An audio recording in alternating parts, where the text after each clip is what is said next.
আসসালামু আলাইকুম সবাইকে। আশা করি সবাই বেশ ভালো আছেন। ভ্যালেন্টিন বার্কো টু চেলসি ডিলটা অফিসিয়ালি ডান হয়ে গেল।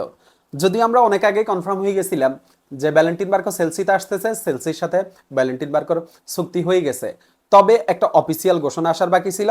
চেলসির পক্ষ থেকে এখন সেই অফিসিয়াল ঘোষণাটাও চলে আসছে।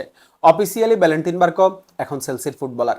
চেলসির সাথে ভ্যালেন্টিন বার্কো 2033 মানে 7 বছরের লম্বা একটা চুক্তিতে সাইন করছে। এখন চেলসির ভ্যালেন্টিন বার্কোকে নিয়ে যেই প্রশ্নগুলা সবচেয়ে বেশি সামনে আসতেছে, তার মধ্যে গুরুত্বপূর্ণ দুইটা প্রশ্ন হচ্ছে জাভি আলোনসোর আন্ডারে চেলসিতে ভ্যালেন্টিন বার্কো সুযোগ পাবে কিনা, বা হচ্ছে প্রিমিয়ার লিগে ভ্যালেন্টিন বার্কো ভালো করতে পারবে কিনা। এই দুইটা প্রশ্ন হচ্ছে সবচেয়ে বেশি দেখতেছি। দেখেন, প্রিমিয়ার লিগে কিন্তু ভ্যালেন্টিন বার্কো নতুন না, মানে প্রিমিয়ার লিগে খেলার অভিজ্ঞতা কিন্তু ভ্যালেন্টিন বার্কোর এর আগেও আছে। ইনফ্যাক্ট ইউরোপে ভ্যালেন্টিন বার্কোর যাত্রাই শুরু হয়েছিল এই প্রিমিয়ার লিগ দিয়ে। 2023-24 খুব সম্ভবত 23-24 সিজনে ইংলিশ ক্লাব ব্রাইটনের হচ্ছে ভ্যালেন্টিন বার্কোর ইউরোপ যাত্রা শুরু হয়, এবং ব্রাইটনে হচ্ছে ভ্যালেন্টিন বার্কো খুব সম্ভবত 7টা ম্যাচ খেলে, আমার এই মুহূর্তে মনে পড়তেছে না, খুব সম্ভবত 7টা ম্যাচ খেলে।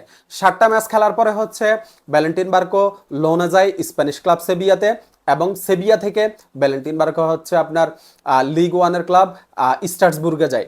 আর স্ট্রাসবুর্গে ভ্যালেন্টিন বার্কো লাস্ট 2টা সিজন ছিল। এখন ফুটবলে আসলে ভ্যালেন্টিন বার্কোর উত্থানটা যেভাবে শুরু হয়েছিল বোকা জুনিয়র্সে, আমরা ভ্যালেন্টিন বার্কোকে হচ্ছে লেফট ব্যাক পজিশনে দেখছি। এরপরে হচ্ছে ব্রাইটনে যে কয়েকটা ম্যাচ খেলছে ওই কয়েকটা ম্যাচে লেফট ব্যাক পজিশনেই খেলছে। সেভিয়াতে যে কয়েকটা ম্যাচ খেলছে ওই কয়েকটা ম্যাচও লেফট ব্যাক পজিশনে খেলছে। স্ট্রাসবুর্গে শুরুর দিকে কিন্তু সে লেফট ব্যাক পজিশনেই খেলতো। এরপরে আর্জেন্টিনার জার্সিতেও শুরুর দিকে আমরা ভ্যালেন্টিন বার্কোকে কিন্তু লেফট ব্যাক পজিশনেই দেখতাম। তবে লাস্ট সিজনে বিশেষ করে আমার হচ্ছে স্ট্রাসবুর্গের কোচের নামটা এই মুহূর্তে মনে পড়তেছে না, তিনি গত সিজনে হচ্ছে চেলসির কোচও ছিলেন, এই মুহূর্তে আমার মনে পড়তেছে না। ওই কোচই হচ্ছে ভ্যালেন্টিন বার্কোকে নতুনভাবে আবিষ্কার করে, লাস্ট সিজনে ভ্যালেন্টিন বার্কোকে নতুনভাবে আবিষ্কার করে একজন মিডফিল্ডার হিসাবে। আর একজন মিডফিল্ডার হিসাবেই কিন্তু আমরা হচ্ছে এক নতুন ভ্যালেন্টিন বার্কোকে দেখতে পাই। লাস্ট সিজনে মিডফিল্ডার ভ্যালেন্টিন বার্কো দুর্দান্ত পারফর্ম করছে, ধারাবাহিকভাবে ভ্যালেন্টিন বার্কো পারফর্ম করছে।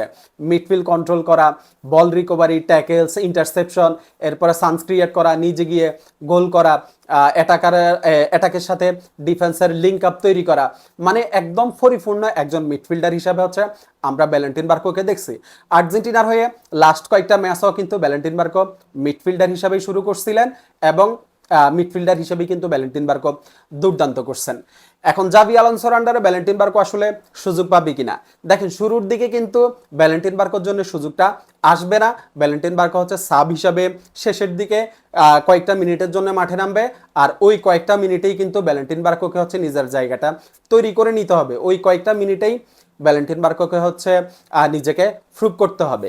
জাভি আলোনসো কিন্তু ইয়াং ফুটবলারদেরকে নিয়ে হচ্ছে সবচেয়ে বেশি কাজ করতে ভালোবাসেন। এর আগে হচ্ছে আমরা লেভারকুসেনে দেখছি, এরপরে রিয়াল মাদ্রিদেও কিন্তু জাভি আলোনসো বেশ কিছু ইয়াং ফুটবলারদেরকে নিয়ে কাজ করছে।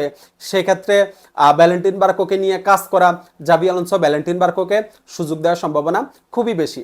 আমি আশা করি যে আসলে প্রিমিয়ার লিগে খেলার অভিজ্ঞতা যেহেতু আগেও আছে, আর জাভি আলোনসো যেহেতু হচ্ছে আপনার ইয়াং ফুটবলারদেরকে নিয়ে কাজ করেন, সেহেতু প্রিমিয়ার লিগে মানিয়ে নেওয়ার যে ব্যাপারটা বা হচ্ছে নিজেকে প্রুভ করার যে ব্যাপারটা, আমার কাছে মনে হয় যে ভ্যালেন্টিন বার্কোর জন্য সমস্যা হবে না।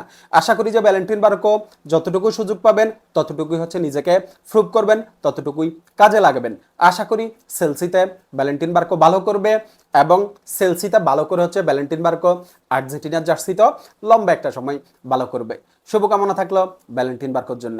ধন্যবাদ সবাইকে।